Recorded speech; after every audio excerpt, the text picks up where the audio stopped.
Dear students, अपन ने पिछली video में आपको ये बताया था कि विज्ञान क्या है, और अपन ने कहा था कि विज्ञान को अंग्रेजी में साइंस कहते हैं और साइंस जो शब्द है वो सिंटिया से लिया गया है और जिसका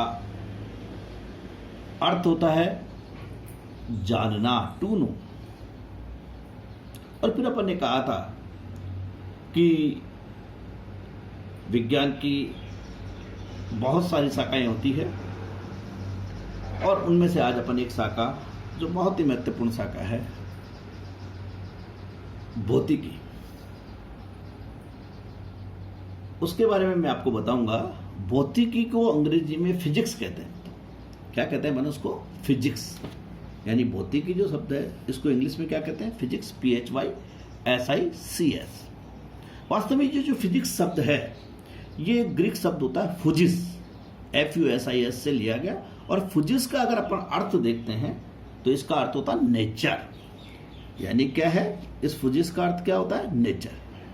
अब ये है क्योंकि साइंस, विज्ञान का मतलब होता है जानना और फुजिस का मतलब होता है नेचर, तो किसको जानना?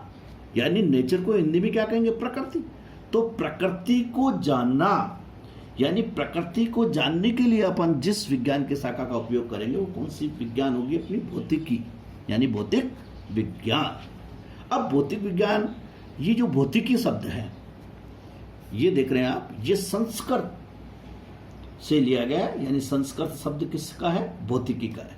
अगर अपन भौतिक विज्ञान को परिभाषित करना चाहें तो अपन ये कह सकते हैं कि भौतिक विज्ञान विज्ञान की वह शाखा है जिसमें, मैंने आपसे अभी बताया था, किससे संबंधित?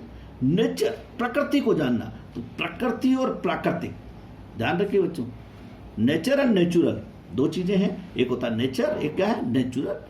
जितनी भी नेचुरल घटनाएं होती है तो प्रकृति और प्राकृतिक नियमों के मूल नियमों का अध्ययन, प्राकृतिक परिवर्तनों के मूल नियमों का अध्ययन जिस विज्ञान की शाखा में करेंगे वो अपने को क्या कहलाएगी? भौतिक विज्ञान। तो एक बार मैं पुनः बोल रहा हूं, भौतिक विज्ञान विज्ञान की वह शाखा है जिसमें प्रकृति और प्राकृतिक दोनों समझना, नेचर और नेचुरल परिवर्तनों के मूल नियमों का अपन क्या करते हैं? अध्ययन करते हैं।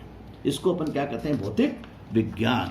अगर इंग्लिश में अपन कहना चाहें तो यो कह सकते हैं, physics is a branch of science in which we study about nature और natural phenomena. Is that clear? प्राकृतिक यानी जो नेचर है वो नेचुरल, दोनों का अपन क्या करते हैं? उसमें होने वाले परिवर्तनों का क्या करते हैं? अध्ययन करते हैं। इसी प्रकार से इसका मतलब ये है, जैसे मैं कुछ एग्जांपल्स आपको दे रहा हूं, आप समझ जाएंगे। आप दैनिक जीवन में अनेक घटनाएं देखते हैं, जैसे सूर्य उदय होता है, फिर सूर्य अस्त हो जाता है।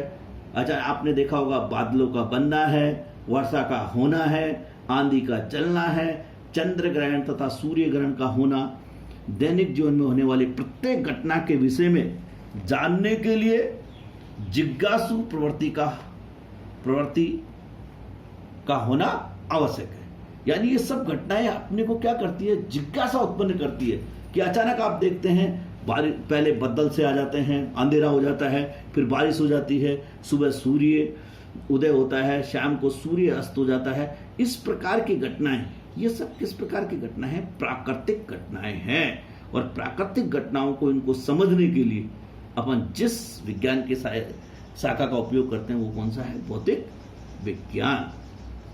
तो अपन ये भी कह सकते हैं कि भौतिक विज्ञान वास्तव में विज्ञान की वह शाखा है जिसमें द्रव्य, ऊर्जा के विभिन्न स्वरूपों तथा द्रव से अनेक अन्य क्रियाओं का भी क्या करते हैं? अपन अध्ययन करते हैं। तो प्रकृति में जो भी घटनाएं हो रही है, प्राकृतिक में जो भी घटनाएं हो रही है, उन सबको समझने के लिए हमें कौन से विज्ञान की आवश्यकता है? भौतिक विज्ञान की में आवश्यकता होती है।